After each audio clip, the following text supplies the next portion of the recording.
为什么现在越来越多人觉得活得很难？你有没有发现，现在身边的人越来越开始说一句话，我真的有点挺不住了。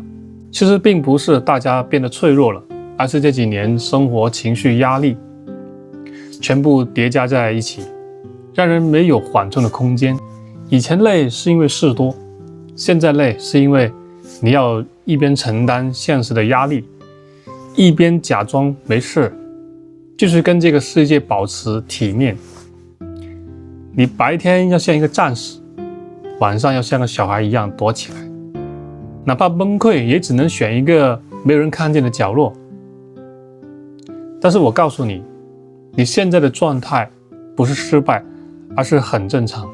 你不是一个人，我们是一代人，我们是这一代人都在同一种黑暗里寻找出口。